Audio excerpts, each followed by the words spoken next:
बिस्मिल्लाहिर्रहमानिर्रहीम, अस्सलाम वालेकुम। आज के हमारे इस लेक्चर में हमने सबसे पहले क्या सीखना है कि हमारे पास चोड़ क्या होता है। इसे हम चोड़ भी कहते हैं और इसे हम कोड भी कह सकते हैं। अब इसको हम डेफिनेशन से हम नहीं समझेंगे, क्या करेंगे, हम एक डायग्राम की मदद से इसको समझेंगे। डायग्राम के सबसे पहले मैं क्या बनाऊंगा, आपके लिए एक सर्कल बना लूँगा, ठीक है। रफर के थोड़ा सा आगे पीछे हो सकता है। अब किसी भी सर्कल में अगर आप सर्कल के एक हिस्से को दूसरे हिस्से से मिला दे तो उसे हम क्या कहते हैं, चोड़ कहते हैं।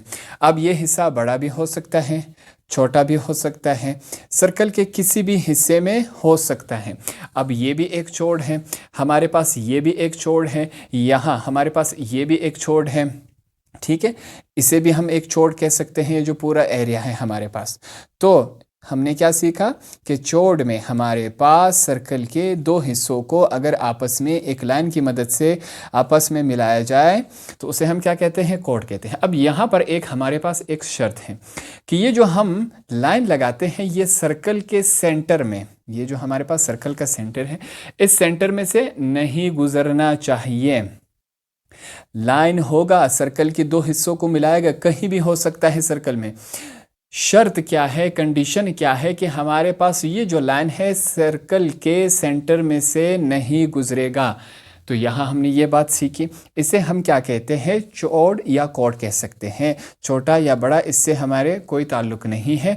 हमारे पास पॉइंट यहाँ पर क्या है कि सर्कल के दो हिस्सों को मिलाया जाए और जो लाइन है वो सेंटर में से ना गुजरे हमारे पास।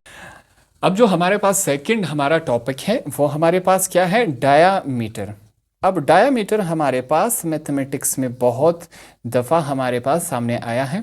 इसको यहाँ पर हम क्या करेंगे, एक एग्जाम्पल से क्लियर करेंगे, आपको हमेशा याद रहेगा। अब कोड में और डायामीटर में कुछ बातें बिल्कुल एक ही जैसी है, इसको हम यहाँ पर क्लियर करते जाएंगे, ठीक है। कि ये हमारे पास क्या होता है, ये हमारे पास एक सर्कल हुआ, सर्कल का एक सेंटर हुआ। हमने कोड में क्या सीखा था कि सर्कल के किसी भी दो हिस्सों को एक लाइन की मदद से अगर हम मिला दें तो उसे हम क्या कहते हैं, कोड। मगर वहाँ पर पॉइंट ये था कि लाइन सेंटर में से नहीं गुजरेगी। अब डायामीटर में क्या होता है, यहाँ पर भी सर्कल के दो हिस्सों को लाइन की मदद से मिलाया जाता है, मगर यहाँ पर पॉइंट क्या है कि जो लाइन है वो सर्कल के सेंटर में से गुजरेगी। अब ये लाइन देखिए, सर्कल के दो हिस्सों को आपस में मिलाया है मगर जो लाइन है वो सेंटर में से गुजरी है। अब ज़रूरी नहीं कि ये लाइन जो है वो बिल्कुल इसी तरह सीधी हो, ये लाइन जो है हमारे पास ये यूँ भी हो सकती है, ठीक है। अब ये भी देखें, ये लाइन हमारे पास क्या है, सर्कल के सेंटर में से गुजर रही है।